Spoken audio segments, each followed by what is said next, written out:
The Adventures of Ulysses by Charles Lamb. Chapter 5. At the stern of his solitary ship Ulysses sat, and steered right artfully.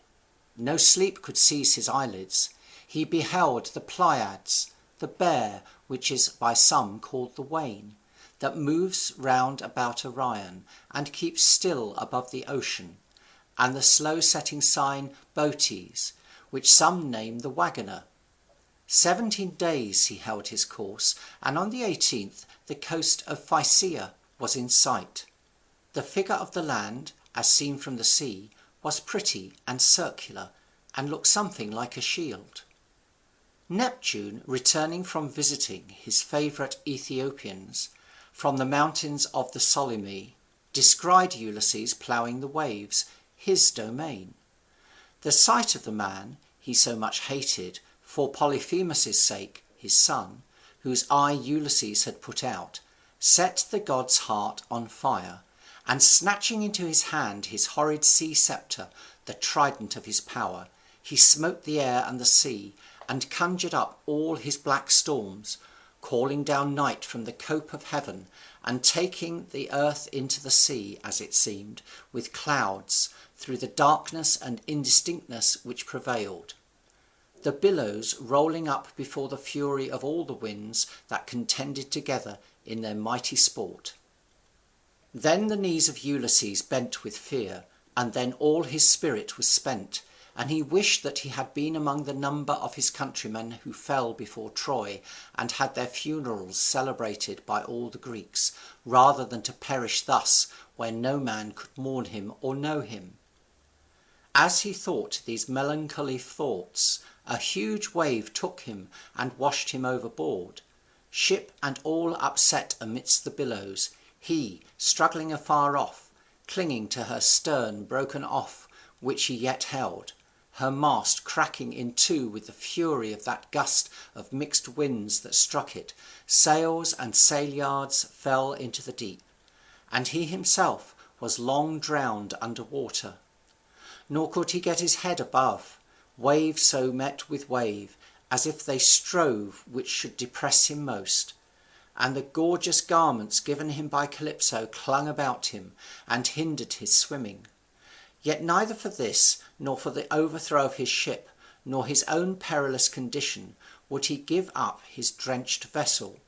but, wrestling with Neptune, got at length hold of her again, and then sat in her hull, insulting over death which he had escaped, and the salt waves which he gave the seas again to give to other men. His ship, striving to live, floated at random, cuffed from wave to wave, hurled to and fro by all the winds. Now Boreas tossed it to Notus, Notus passed it to Eurus, and Eurus to the west wind, who kept up the horrid tennis. Them in their mad sport Ino Leucothea beheld. Ino Leucothea, now a sea goddess, but once a mortal and the daughter of Cadmus, she with pity beheld Ulysses, the mark of their fierce contention, and rising from the waves alighted on the ship, in the shape like a sea-bird, which is called a cormorant, and in her beak she held a wonderful girdle made of seaweeds, which grow at the bottom of the ocean, which she dropped at his feet. And the bird spake to Ulysses, and counselled him not to trust any more to that fatal vessel, against which god Neptune had levelled his furious wrath, nor to those ill-befriending garments which Calypso had given him, but to quit both it and them, and trust for his safety to swimming. And here, said the seeming bird, take this girdle and tie it about your middle, which has virtue to protect the wearer at sea, and you shall safely reach the shore. But when you have landed, cast it far from you back into the sea. He did as the sea-bird instructed him. He stripped himself naked, and fastening the wondrous girdle about his middle, cast himself into the sea to swim. The bird dived past his sight into the fathomless abyss of the ocean. 2 days and 2 nights he spent in struggling with the waves, though sore buffeted, and almost spent, never giving up himself for lost, such confidence he had in that charm which he wore about his middle, and in the words of that divine bird. But the third morning the winds grew calm, and all the heavens were clear. Then he saw himself nigh land, which he knew to be the coast of the Phaeacians, a people good to strangers, and abounding in ships, by whose favour he doubted not that he should soon obtain a passage to his own country. And such joy he conceived in his heart as good sons have that esteem their father's life dear, when long sickness has held him down to his bed and wasted his body, and they see at length health return to the old man, with restored strength and spirits, in reward of their many prayers to the gods for his safety.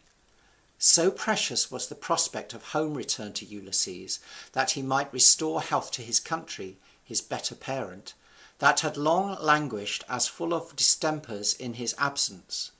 And then for his own safety's sake he had joy to see the shores, the woods, so nigh and within his grasp as they seemed, and he laboured with all the might of hands and feet to reach with swimming that nigh seeming land.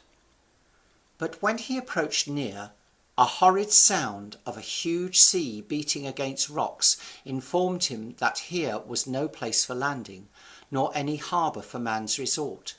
But though the weeds and the foam which the sea belched up against the land, he could dimly discover the rugged shore all bristled with flints, and all that part of the coast one impending rock that seemed impossible to climb, and the water all about so deep that not a sand was there for any tired foot to rest upon, and every moment he feared lest some wave more cruel than the rest should crush him against a cliff, rendering worse than vain all his landing. And should he swim to seek a more commodious haven farther on, he was fearful lest, weak and spent as he was, the winds would force him back a long way off into the main, where the terrible god Neptune, for wrath that he had so nearly escaped his power, having gotten him again into his domain, would send out some great whale, of which those seas breed a horrible number, to swallow him up alive. With such malignity he still pursued him. While these thoughts distracted him with diversity of dangers, one bigger wave drove against a sharp rock his naked body, which it gashed and tore, and wanted little of breaking all his bones, so rude was the shock.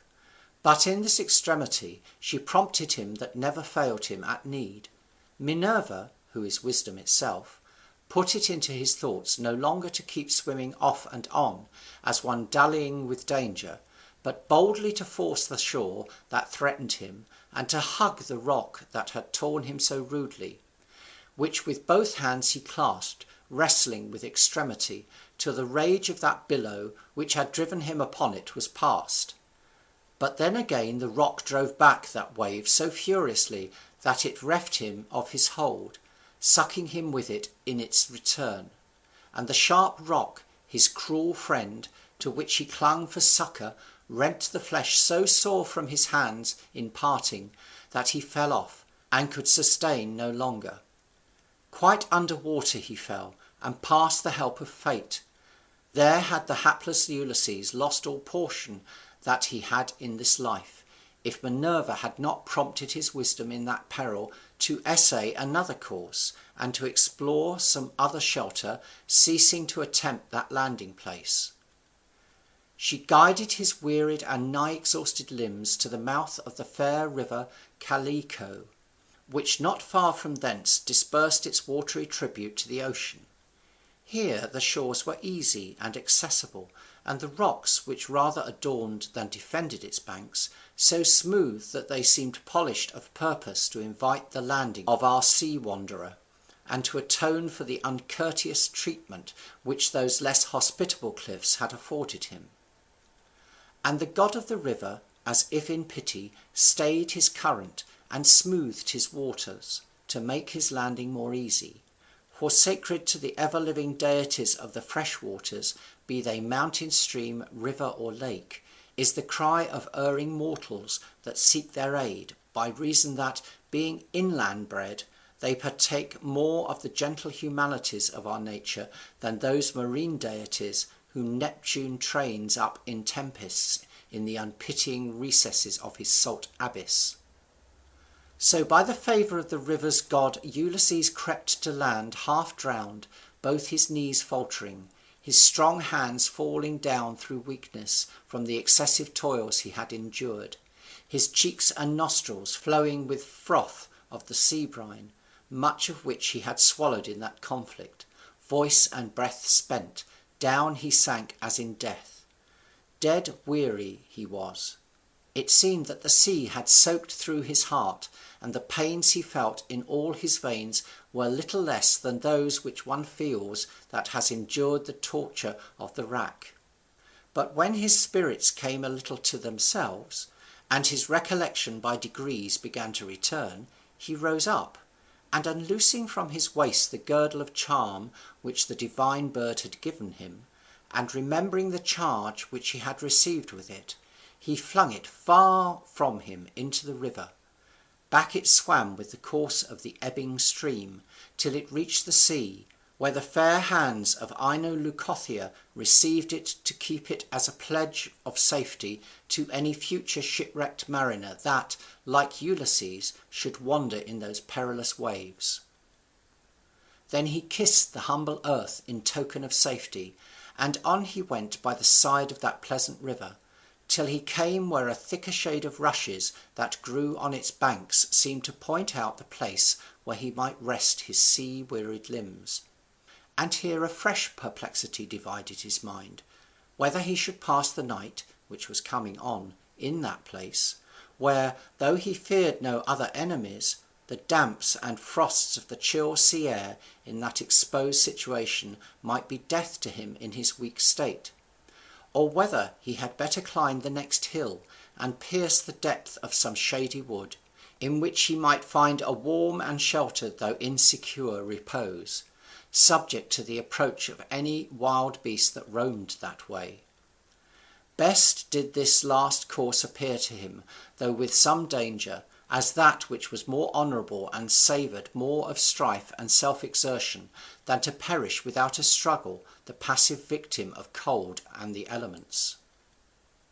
So he bent his course to the nearest wood, where, entering in, he found a thicket, mostly of wild olives and such low trees, yet growing so intertwined and knit together that the moist wind had not leave to play through their branches, nor the sun's scorching beams to pierce their recesses, nor any shower to beat through, they grew so thick, and as it were folded each in the other.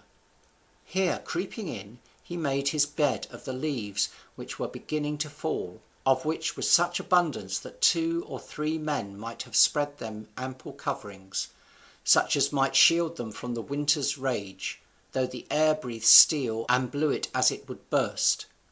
Here, creeping in, he heaped up store of leaves all about him, as a man would billets upon a winter fire, and lay down in the midst,